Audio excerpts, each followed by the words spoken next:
Welcome back, it's me, Lou, and I'm here for another action figure unboxing and review, and today we are looking at this, the Marvel Legends Submariner, also known as Namor. This is an older action figure. It came out maybe 4 years ago, but back in 2017. I already have this figure, to be honest. I bought it when it first came out. But I bought this again recently because I'm kind of toying with the idea of making a custom. And Namor, this figure especially, is a very good base body. And I don't know. I thought, since I bought it again, I'm like, you know what, I may as well just review it. So if you don't have this figure, it might be worth checking out after you watch this video because it's a pretty cool figure. Namor isn't necessarily he's just wearing a Speedo. That's all he does. He just wears a Speedo and has some gauntlets and he has like wings on his ankles. So, but otherwise, I think it's a great base body for customs, especially if you're doing like a shirtless character or something. So let's examine this figure a little bit more closely. The box is the tried and true Marvel Legends design. The window frames this figure perfectly, and you can see he comes with lots of accessories. He has an extra head, he has his trident, extra set of hands, and he comes with the Build-A-Figure pieces. There's the cool Submariner logo. Some nice character artwork on the spine. And on the back, with incredible strength and swimming speed, Submariner is a powerful force on land and sea. I'm kind of curious as to why they don't actually call him Namor. Either way, here's some of the additional figures. Now, I believe this came out with the original Black Panther movie. So you have Black Panther in this wave, Killmonger, Nakia, Black Bolt, Submariner, and then I think this was the animated inspired Iron Man, I think. I love this Iron Man figure a lot. It's really cool. So, let's take a look at this guy. As I mentioned before, I already have this figure, so it's nothing new to me, but I thought since I had it and I was going to open it up anyways, may as well do a review. Not everyone's been collecting Marvel Legends figures for like years, so if you're new to this and you need a Namor to fill out your collection, I wanted to provide a video you can look at. So there's actually two different Namor figures that I recall. There's this one, and there's actually a Walgreens exclusive. I think it was a Walgreens exclusive. And it's almost essentially the same figure, but I don't think it has the Build-A-Figure pieces. And Namor, he's in a different costume. If you want your Namor a little bit more dressed, the exclusive figure is probably better off for you. He has like a black vest, and he has like tight black pants. And I believe the design's kind of inspired by Namor's look in the, I would say, late or mid-90s iteration of the character in the Fantastic Four book where they were doing Heroes Reborn, if any of you remember that far back. So in the mid or late 90s, Marvel contracted out some of the popular comic book studios who left Marvel to do Image Comics, and they were able to nab Jim Lee and Will Portacio, and at the time it was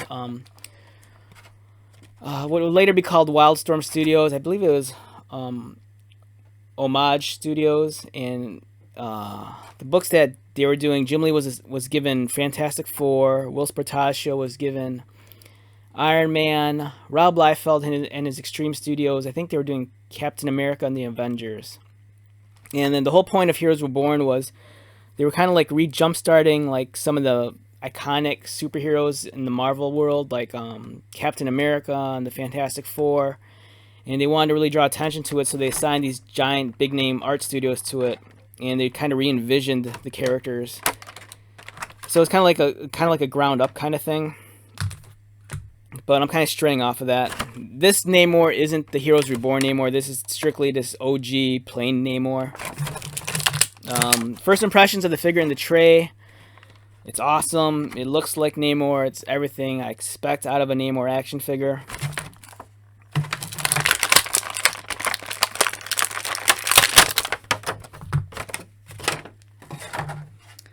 So Namor is a very bare bones character, and when I say bare, I mean that literally. The dude just pretty much runs around in a Speedo.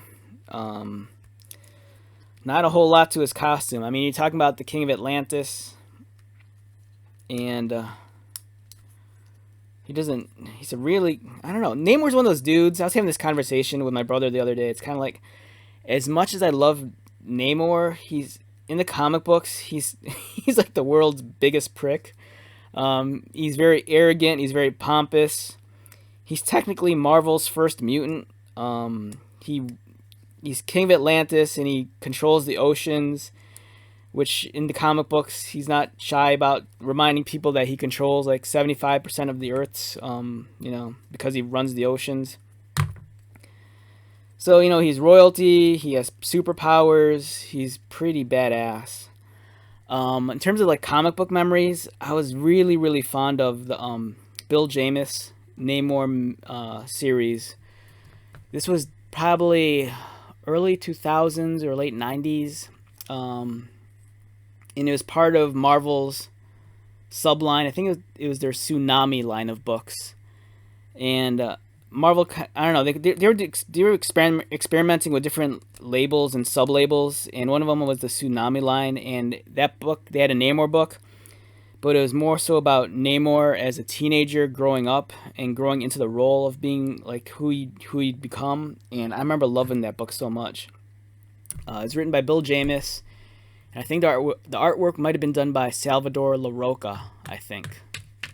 Either way, it's worth checking out. It's a really cool take on the character, and I believe Bill Jamis at the time he had a vision that if they ever got around to doing Namor movies, he envisioned like a trilogy kind of along the lines of like Lord of the Rings, and I don't know, but back to this figure.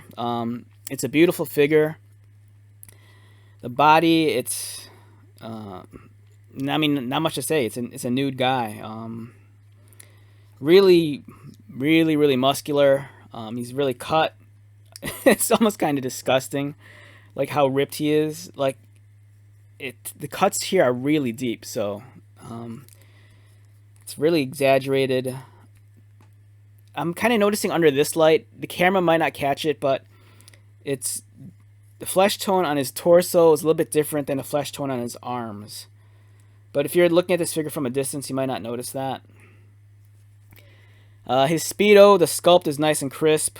These scales aren't painted on, they're actually sculpted in. And there's kind of like that seashell crown for his belt buckle. He has the gauntlets on his arms.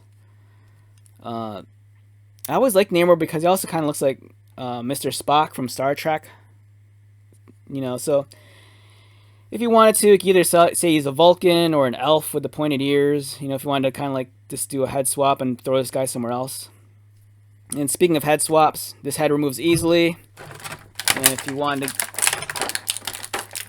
give Namor the bearded look, there you go. I personally prefer the classic Namor look. This head's awesome, but it kind of has the pointed ears, but it looked like it'd be a great head to use as a custom on another figure.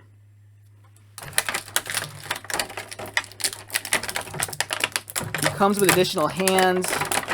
These are the flat hands, so if you wanted to like swap them out, you can like put them in and make. These are the hands he's using for like when he's swimming or diving. Articulation wise, it's what you come to expect from Marvel Legends. This guy isn't hindered by any armored pieces, so he has full range of everything. His head, you can look up and down, so it's awesome because with him looking up, you can make him actually go into those swimming poses. His arms rotate. He has bicep swivel, double jointed elbows, wrist movement, waist swivel, thigh cut, his legs kick out, double jointed knees. He has a boot cut, which is kind of weird because it kind of breaks the illusion. I don't know, this almost feels kind of unnecessary.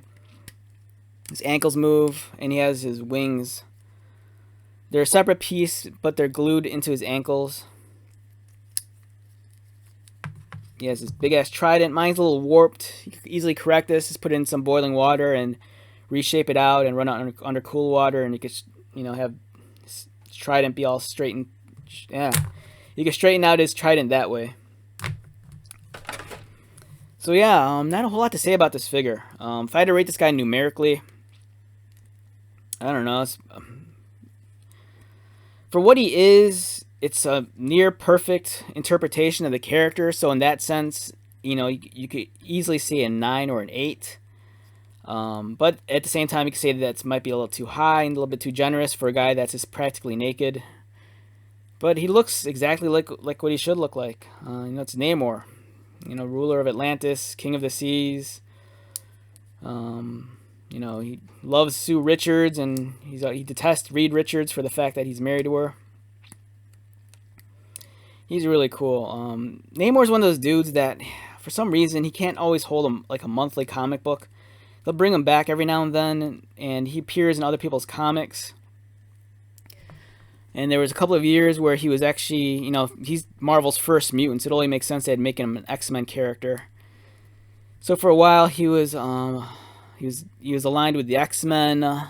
He even provided sanctuary for the X-Men when they didn't have a home. He gave them a base in Atlantis. And he's royalty. The X-Men, Charles and Magneto really respect him because it's Namor. But it's kind of cool because he kind of has two cards. He has an Avengers carrying card and he has an X-Men card. But at the same time, he's kind of a jerk. So he runs the oceans and he just does his own thing. Really looking forward to a movie whenever they get around to doing one. As of this recording, I think they said they've casted Namor for Black Panther 2. So I'm really curious about that. So in the comic books, Namor and Panther and their respective lands, they don't necessarily get along. I want to see if there was a comic book a while back where Wakanda was flooded by Atlantis, I think. And this might have been around the time when Storm was married to Black Panther. I kind of get my histories confused because all this stuff happened so long ago, and I read so many books that everything kind of either vanishes to be lost, or I just get my histories messed up. But I'm rambling. This is an excellent figure. If you need a Namor to round out your Marvel superheroes, especially in your comic book themed collection, I think it's a must get. I personally prefer the comic book look as opposed to the Walgreens exclusive one, but the Walgreens exclusive one's not a figure to be slept on either. That's a really high quality figure. It's essentially the same thing as this. It's just repainted. And it's nice. Go out there and hunt that one down, if you want both of them. So, let's wrap this up. This is a great action figure. I highly suggest you add it to your collection. Once again, my name is Lou. Thank you so much for checking out this video. I greatly appreciate it. Feel free to drop by anytime. Take care.